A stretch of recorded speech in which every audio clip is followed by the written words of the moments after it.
Okay.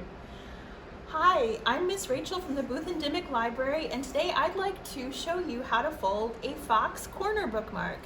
This is what the finished bookmark looks like, and you use it by slipping it over the corner of the page in the book that you're reading to mark your place.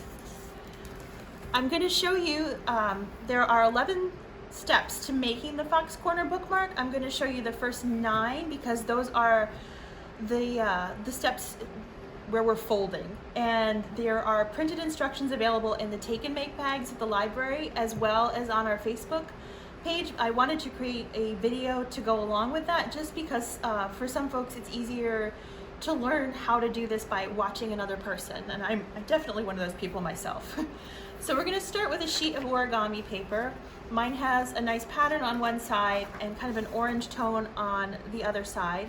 I think I want the pattern to show on my Fox's face. You can kind of see it, a pattern on the finished bookmark.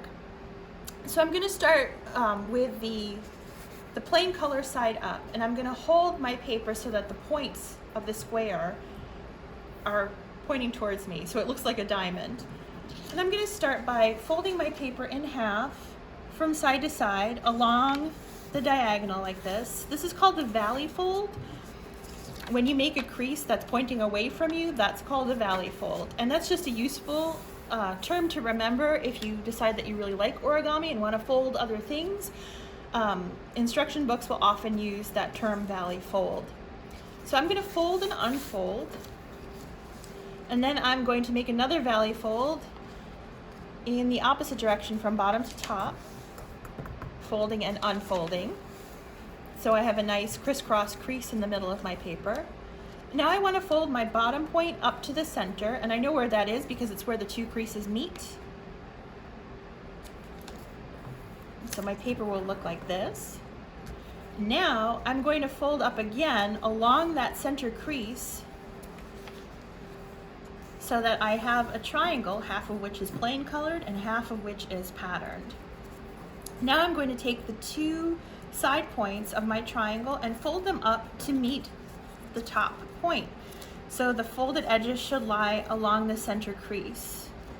I'm going to turn my triangle into a smaller diamond. And let's see. I'm just making sure that I'm folding as accurately as possible.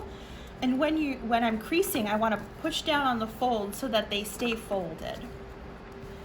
So now I'm going to take my two flaps. You can see I've got a back piece, kind of a center pocket, and two front flaps in the front.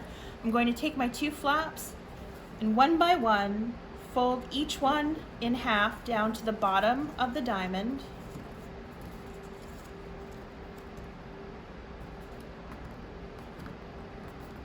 And I'm going to unfold.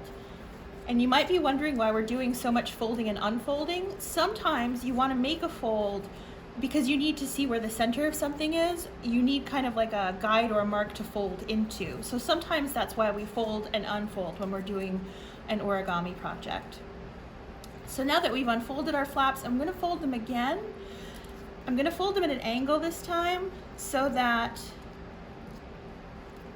they kind of stick out the side just a little bit. And you can see how the first flap is, and I'll fold the second flap the same way. These are going to turn into the fox's ears, so it might help if you think of them like that. Now I'm unfolding, and this is probably the trickiest part of the whole process. What I'm going to do now is I'm going to take these valley folds. Remember, a valley fold is a crease that is pointing away from you, and turn them into mountain folds.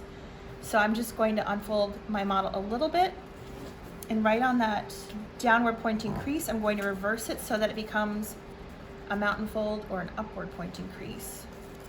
I'm going to do the same thing on the other side, and it's definitely okay to unfold things a little bit when you are working on an origami model. Sometimes you have to do that in order to kind of build it the right way. So now that I have turned my valley folds into mountain folds, on each flap I have a mountain fold that goes across at the middle of the model and a valley fold that comes at an angle.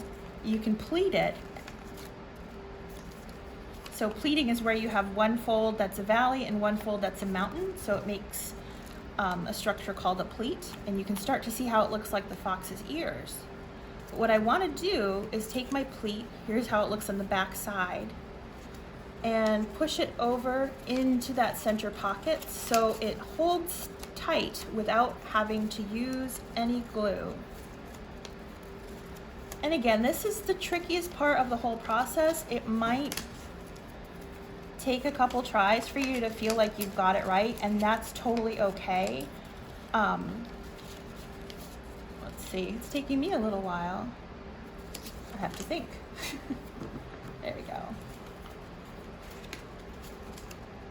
So I've got both my pleats over the pocket, and now I have the folded fox, and you can see where the pocket will be to slide it over the corner of the page. If you get the take and make from the library, on the sheet with the instructions, we have a template that you can use to trace and cut out 2 half ovals for the fox's cheeks, like you can see on the finished model, and 2 triangles that you can put in the center of the ears. We'll also have some black dots for you. If you're doing this at home and you're not doing the take and make, I just used a hole punch to cut that out, and some Google eyes that you can glue on to decorate your fox. I suppose if you wanted to, you could turn it this way and it looks like a fish. So you have the tail, you could put an eye here and a fin if you decided you'd rather have a fish than a fox. But I'm doing a fox because I happen to like them and I have some living in my backyard. So I hope that this video was helpful to you. If you have questions, feel free to stop by the children's desk, or if you're on Facebook and you want to leave your question in the comments, we can help you with where you might have gotten stuck. But I hope you enjoy folding and using your Fox Corner bookmark.